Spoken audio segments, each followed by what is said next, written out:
governors, and were viewed as such by the local peoples. The heavy-handed governing of the by the international representatives severely affected the post-conflict development of effective and accountable governance. The forced and coerced imposition of laws, removal of elected officials, and vetoing of local initiatives effectively created an undemocratic and autocratic system of governance without accountability to local citizens, institutions, and laws. This allowed local elected officials to avoid responsibility and accountability to their own voters, institutions, and constitutions by simply allowing them to claim that they had no choice but to comply with the demands and wishes of the internationals. In other words, don't blame me, blame them, because they're doing this to you. This became the slogan of local governance, and to this day remains the slogan to a large extent. This also reinforced the already present idea that might makes right, and that laws were simply to be viewed as guidelines or distant goals, to be complied with whenever convenient or inescapable, but ignored whenever they proved to be a hindrance to, in quotes, the greater good. And of course, the greater good was defined by the international community. The greater good, having been defined by the international representatives, as they drew down their involvement in governments, later has been defined by local politicians.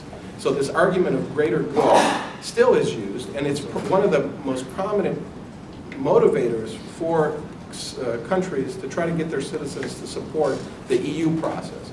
The argument, we have to sacrifice for the greater good. In Serbia, that argument now is being applied to having to basically hand over citizens in the north of Kosovo from their authority to the authority of Pristina. The argument is we have to sacrifice 40 to 50,000 citizens in the north for the greater good of 7 million citizens in Serbia proper. And so this is an argument that has been developed very effectively by the internationals and now is being applied by the locals, not only in that case, but in many other cases.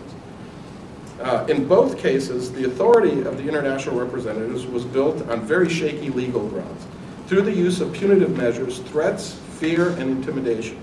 Given that the predominant political and military power on the ground was the United States, the U.S. Embassy and ambassadors, Jonathan, don't take this personally, became the real centers of power and decision-making.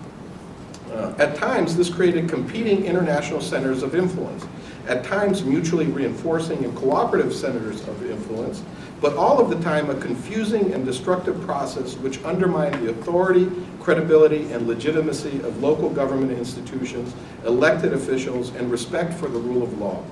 U.S. diplomats, both locally based and from the State Department in Washington, D.C., became local political actors without having the burden of accountability before laws or voters.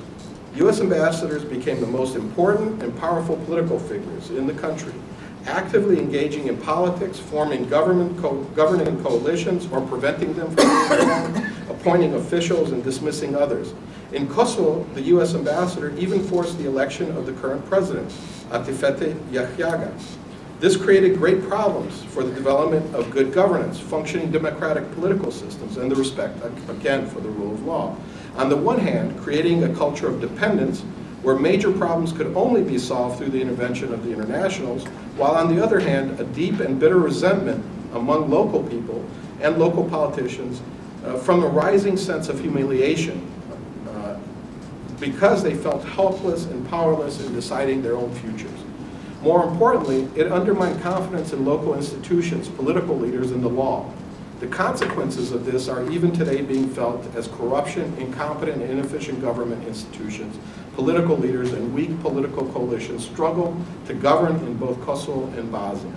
This also created unrealistic expectations both within Bosnia and Kosovo, and among international advocates who favored greater international involvement so that all problems would be fixed.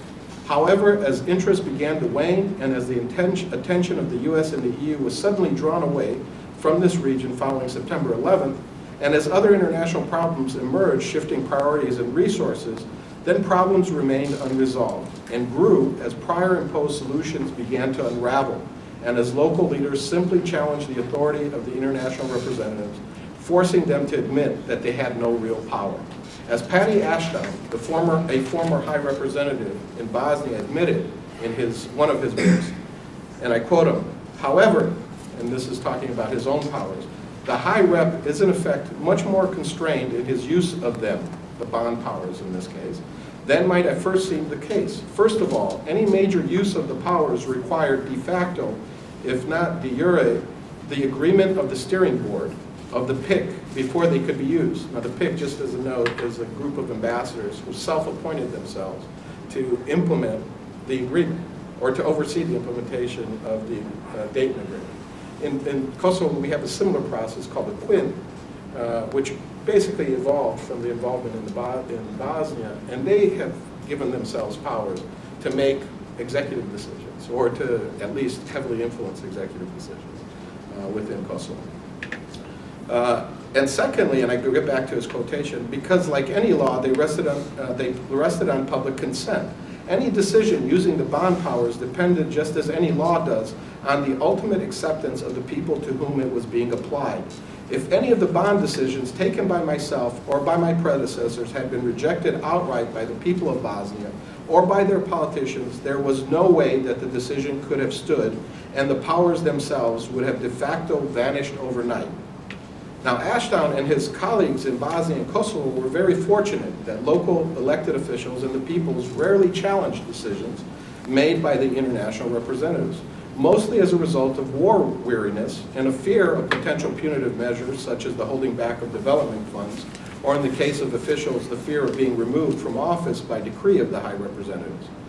This system of international governance was deeply rooted in the experiences of colonialism and imperialism, as, and I'll quote somebody from the previous panel, Niall Ferguson observed regarding the British Empire and how it managed to rule in India. And this is his quote, "The British Empire was based on local collaboration.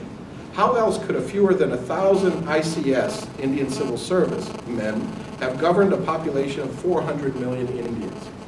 And that's pretty much the motto, because how else could several hundred international bureaucrats govern millions in Kosovo and Bosnia, but through the process of achieving collaboration from the local population and no challenges.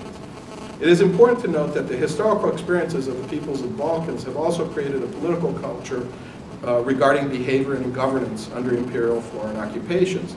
This political culture is based on the idea of patience and minimal cooperation with foreign administrators, always keeping in mind that one day, as all others before them will leave, and then all the wrongs and grievances can be righted.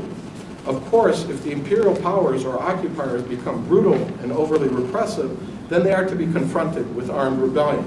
Armed rebellion has not, thankfully, occurred in the Balkans for now, mostly because nobody really believed that what was being imposed by the internationals was durable or tenable in the long term.